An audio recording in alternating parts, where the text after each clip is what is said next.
Chapter 40. Scenario. It is now Sunday, and here is how Friday and Saturday went. Friday, I was in custody for beating up the desk man in our building, and not for the hospital, because the cops are used to that stuff in Chicago, so apparently I get to no charge for that. Apparently it turned out that my parents are really just joking about arresting us at the hospital, and they apparently bribed the Chicago Police Department to teach us a lesson, but I actually broke the law. Dr. Cassius, George, and Hannah should have been charged too, but they weren't, despite being my accomplice. I just skipped custody and immediately pled guilty and served all 20 hours of my community service all at once while I was finished. When I was finished, it was Saturday, and I pretty much slept in until it was Sunday because I was tired from this scenario.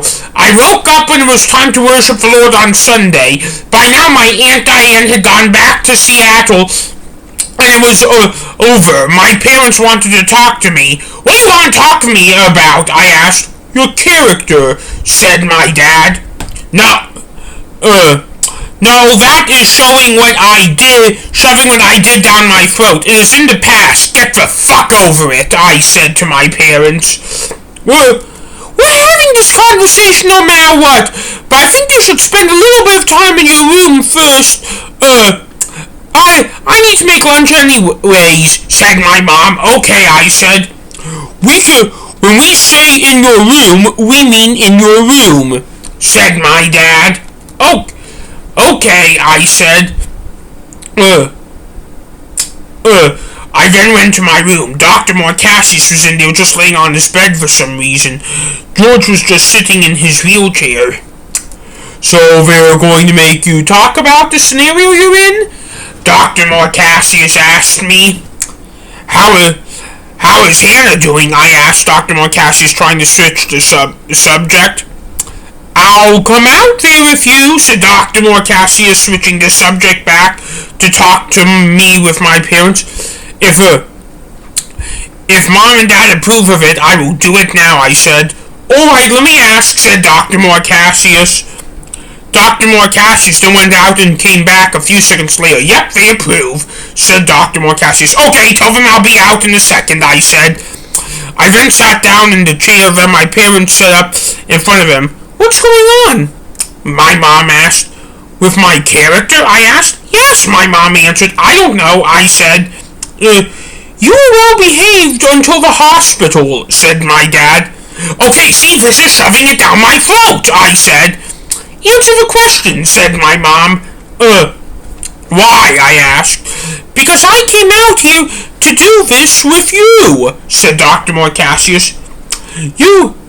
You had no reason to shove us back in your room when we just wanted to make sure you were doing okay because you fell, and we love you and care about you as our mother," I said. "Your aunts want nothing to do with you. And unfortunately, the best thing for us to do in an emergency situation like that is for them not to be around people who don't want them to be around, like the current you," said our mom. "Then why did you make us have Thanksgiving here? We could have had it at Hannah's," I asked. Yeah, Dr. Cassius added. "Because I wanted to do Thanksgiving like that. I wanted it to be all of us," Mom said. Yeah, Dr. Cassius added. So it is just simple as that?" I asked. "No, I would have done it. I just didn't want I just didn't want to go up to Howard for it," said our mom. "Even though you go that way to Kimball for work, which I know takes longer than getting to Howard from here?" I asked. "Yes, because I don't want to travel for that far on the weekends, due to how long my commute is during the week," my mom answered. This talk is over. If you don't want us senior sisters, we're both here around here, then keep us away from him," I said. No, now that you have served your sentence legally, it is time that you serve ours." "You're grounded for a week," said our dad. Dr. Cassius took the words right out of my mouth, before I was able to say them, because I was now pretty upset at them. I was not pretty, because even though I was now pretty upset at them for the same reason, so was Dr. Morcassius. What? Mom, I cost you your job and you didn't ground me for it, Dr. Morcassius pointed out. We also didn't want you there either, said my mom.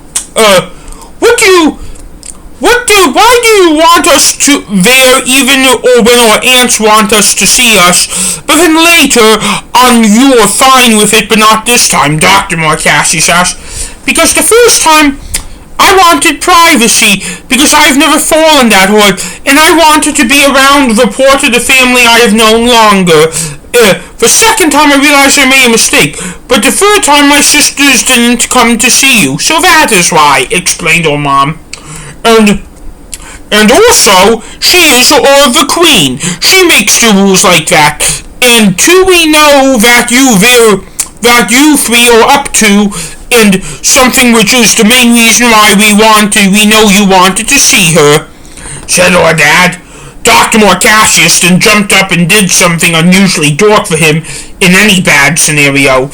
He then was wrapping his hands around my dad's neck. Never accuse us of doing things we are not doing, yelled Dr. Morcassius with a hiss in his voice. Get the fuck off him, said our mom.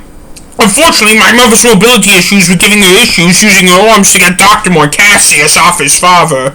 What the fuck? Said my dad in a voice filled with absolute horror and disgust as he was trying to catch his breath. You were accusing us of something we were not doing, Dr. Morcassius yelled at his father. We weren't going to stop you if you were doing something, said my mom. We just know something is up, said my dad. Was it worth trying to strangle me over? My dad asked. I can't answer that question. So, are you up to something? My dad asked. No, I never said that, said Dr. Morcassius. Something is up, and you will tell me. Well, you see,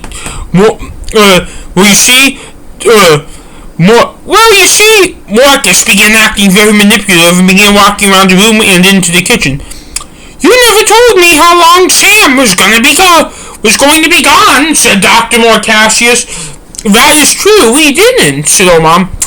And we should have, and we were sorry about that, and I know you were planning something before he got arrested, said our dad.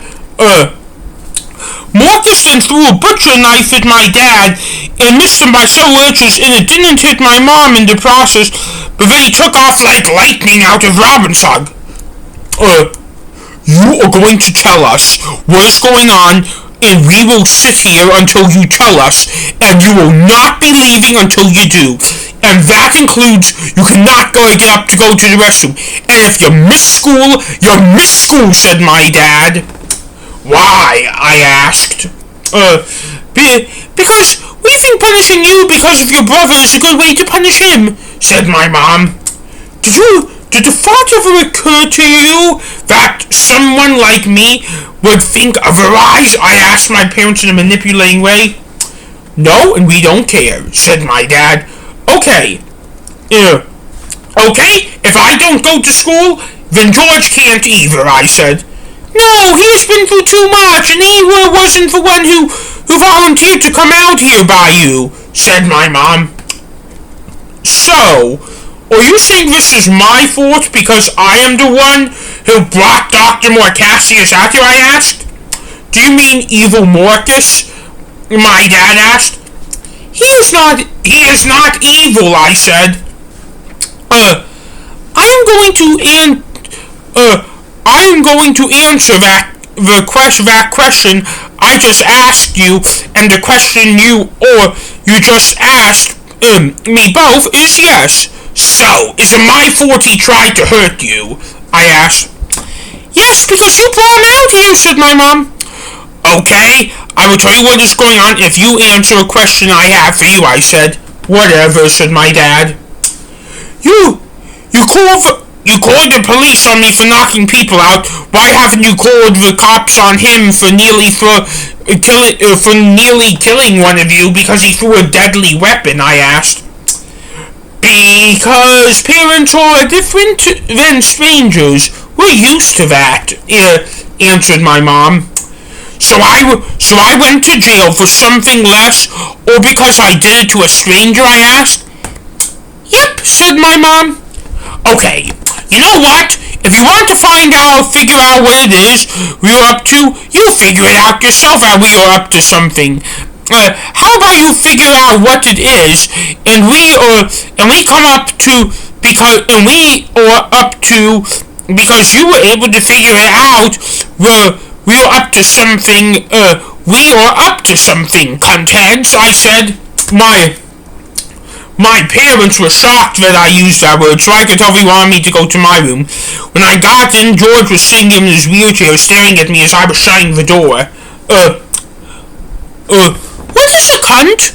Because you just called your parents cuntheads, asked George. Oh shit, why did he have to eavesdrop? I thought.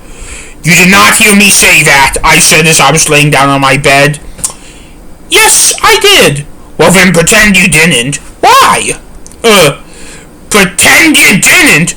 Okay. I then noticed Dr. Morcassius's cane. He left it in here because he was in so much of a rush to get out of here. What are you doing with that? George asked. Taking it to him, I said. Why? I doubt he is coming back here tonight. Why? Why do you think? Was it based on the conversation you were just having with Mommy and Daddy? George, I feel like I need to tell you about something, but you can't get scared of Dr. Morcassius because of it. What is it? He just threw a knife at Dad. Did he hit him? No. Why? You know how parents they always harass you. I think he didn't want to be harassed by them anymore. I then grabbed Dr. Morcassius's backpack. You leaving for the night? George asked. Yes, because I think Dr. Morcassius is, I said.